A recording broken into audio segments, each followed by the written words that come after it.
All right, guys, we're going to be talking about Enneagram Type 7, the Enthusiast, and we just want to do a little study on the enthusiasm, joy, and inspiration of Type 7. Okay, now, before I jump into this topic, just a reminder in the description below is a link to my website, tomlahue.com. I do offer Enneagram Coaching for you and as a couple, whatever I can do to help you guys understand each other better and get along with each other a little better, that's what I do. I'm looking at a prompt, okay, that came up on YouTube, a prompt about type 7s, and it's got all kinds of information. And I thought, well, I'm not going to overcomplicate this. In fact, I didn't even read the whole thing before I started. I just thought, I'm just going to walk through the prompt that came up, the inspiration for this video. And it's called The Power of Type 7's Enthusiasm. It's contagious. Can't you feel it? And remember, I am a type 7, 7 wing 6. My tri-type is 712, I would say. And I'm the social 7, the counter 7. I want to have fun, but not like that. Okay, so let's let's just break this down. The first section of this is, and there's no real goal here except just to understand more about yourself or the person in your life that you love that is a type 7 that's driving you crazy right now. And you're like, help me, Tom, I can't deal with it anymore. So let's break down this like 5 different sections. Let's just start with the first one, which is understanding the enthusiasm, joy, and inspiration. Define the Enneagram Type 7's personality as the enthusiast. Natural joy, optimism, and zest for life. Yes, that's true. But realize, like, the assumption of the Type 7 is that everything out there is going to be boring and disappointing. So you can see what we're running toward: excitement, enthusiasm, novelty, adventure. But we're running away from feelings of pain, boredom, feeling like we're stuck, feeling like disappointment. The core motivations and desires of Type 7s, emphasizing their drive to experience new things and a desire to avoid pain and their need for freedom and excitement or adventure and investigation or novelty or new experiences. Yes, 100%. We like to experience new things. Now, that being said, doesn't mean that we always are going to do something new. Sometimes, we might push against that and just say, I already know I like this. I'm just going to do this. But, I want to watch TV shows about new places and new adventures, Bigfoot hunters and alien hunters and ghost hunters and all these interesting places, and people love to watch YouTube videos of just traveling, just pick a city in Europe and just a walk through. The role of fear, especially the fear of missing out. Yes, 7s are a fear type. We're afraid it's going to be boring. We're afraid we're going to miss out. We're afraid of being disappointed. So we got to amp up the excitement, amp up the enthusiasm, try all of the things and sample them all so that we can have the best experience possible. And we're going to encourage you to live your best life. Why would you spend your whole life working for a company that you hate? So passion in life, living with passion, living life to the fullest, that's a very 7 kind of concept. Fear of boredom. Yes, that fear of boredom can sometimes get us into a lot of trouble. Imagine being in school and being bored, distracting yourself and distracting others. 7s are the kids that are easily distracted and distract everybody else. Very impulsive, you might say. Highlight the positive impact of 7's enthusiasm on others. Yes, absolutely. Sometimes, we can really get people excited about something. If we're excited about something, a movie, a TV show, a travel, a good deal, a destination, we naturally get other people excited and we share our sin of gluttony. You need to sign up for this too. And so we can use that enthusiasm to sometimes win people over, which could make us feel a little anxious because sometimes we have a hard time following through on what we've gotten you to sign up for. And this can be very frustrating if you live with a 7, or you have a 7, a leader, for example. Think Michael Scott, think Leslie Nopes. signing people up and getting them excited about a concept or a new venture, only then for that 7 to have a better idea or get distracted away from it or not want to follow through because it becomes tedious and boring. Vibrant energy can uplift moods. Yes. Now, sometimes 7s can be quite moody themselves, disappointed, depressed, disenfranchised. But, we tend to want to be positive, and you'll know something's wrong if we're not being positive. Like, Tom, are you okay? Are you all right? You're not whistling. You're not singing. You're not bouncing when you walk. What's wrong, Tigger? You're looking like Eeyore. We tend to spark creativity and brainstorm. We love to synthesize ideas and foster a sense of adventure. Fostering a sense of adventure. Not just having a sense of adventure, but fostering it. Okay, the power of type 7's enthusiasm. What are the strengths and advantages of this optimistic nature? Well, I think the most obvious one is that we can inspire and motivate other people. We don't want to be bored, and we don't want you to be bored either. We don't want to be uninspired.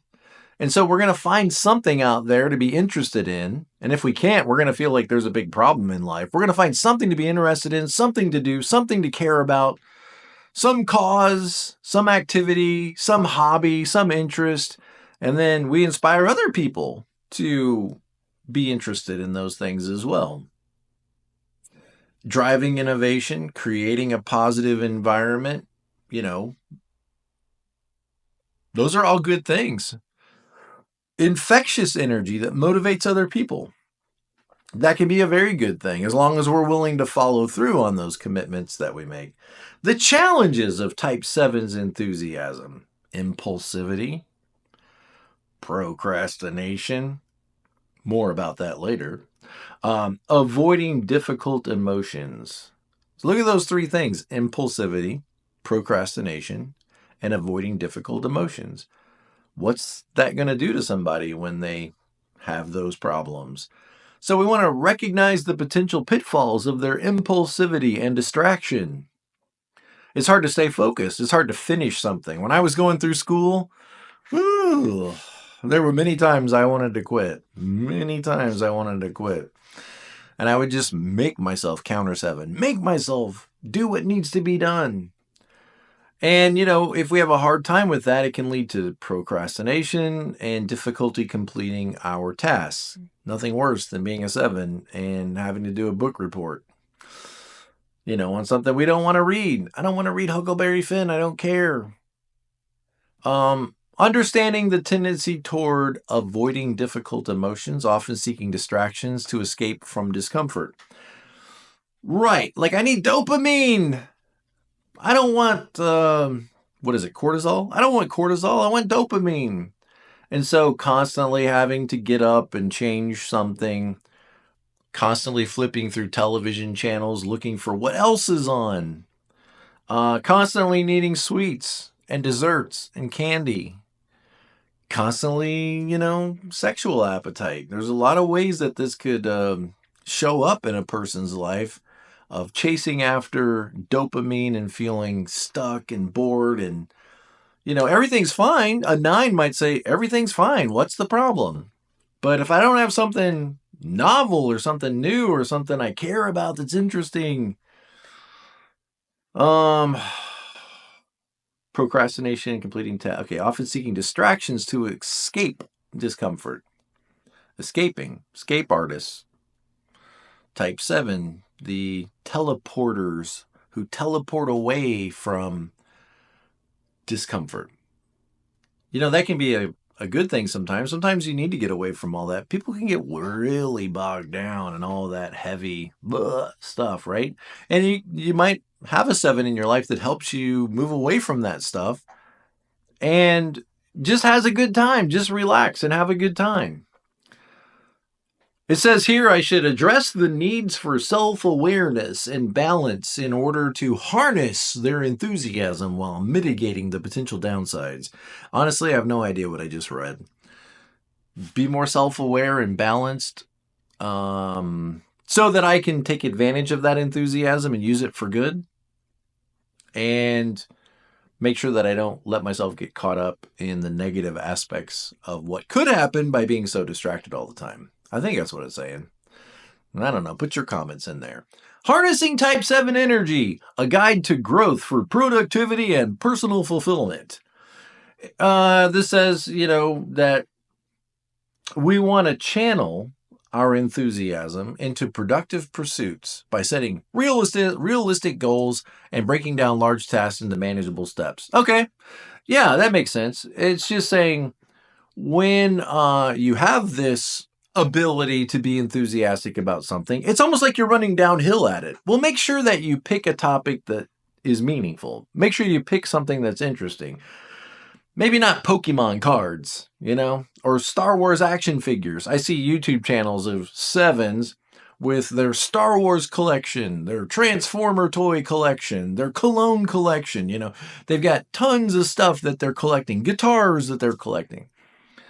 Make sure that we focus a little bit on being productive and some of that energy in something more meaningful than just collecting crap. And then also break down tasks into more managed. In other words, sometimes it's hard for sevens to put their feet on the ground, and you can have these big grand visions of what could be, but then we got to break that down into actual, what's the process? What's the next step? And that's where you're going to see a lot of sevens back up, not want to be engaged in that part of the work because that feels like tedious, boring, stuck. And so we don't want to be stuck with all kinds of things on our calendar and all kinds of responsibilities. And you might see a seven start to negotiate their way away from, being trapped with to-do lists, actually having to accomplish things. Develop strategies for managing impulsivity by practicing mindfulness techniques. Yes, coming back to the moment, thinking about what do I need to be doing right now? What's good right now? What can I be grateful for? Time blocking. The calendar is your best friend. You hate it. You don't want to use it, but the calendar and the to-do list, so necessary for a Type 7. Setting clear boundaries between work and leisure. That's telling you, I can't get up from my work right now. I want to get up and distract myself. I want to go shop online, or I want to sit down and binge watch a TV show, or get up and leave. Do anything else besides getting this work done. It's telling you, you got to balance your work with your leisure or your interest. Highlight the importance of self-care and incorporating regular breaks and activities that bring joy and balance to their lives to prevent burnout. Yeah, that's helpful. Maybe start walking, trying to eat right. Maybe setting a timer. I remember the first time I ever heard somebody talk about that, how they had a timer on their desk. And as long as the timer was clicking, I got to be working. But then when it rings, then I take a 10-minute break, stretch, walk around. And you might hear that and think, that's ridiculous. But you're not a seven. Maybe you're not a seven. You don't know how hard it is to focus this monkey mind on what needs to be done right now. It's tough. It's not easy. The last section here, it says, is Enneagram Type 7, a force for good, but beware of burnout. So 7's enthusiasm can lead to burnout if not managed properly, or overcommitment. We overextend ourselves because we want to do everything. Imagine walking into Disney and I've got to ride every ride. Well, that puts a certain pressure on the day. And if it doesn't live up to my experiences, I'm going to be depressed and discouraged and frustrated and be upset. Puts a lot of pressure, all of this having to do everything all the time. Highlight the importance of self-care and prioritizing rest and relaxation. Just being able to calm down. Do you know how hard it is to sit still? Do you know how hard it is to just sit on the beach or sit by the pool? My wife says, let's go on vacation. I want to sit by the pool all day. Yikes.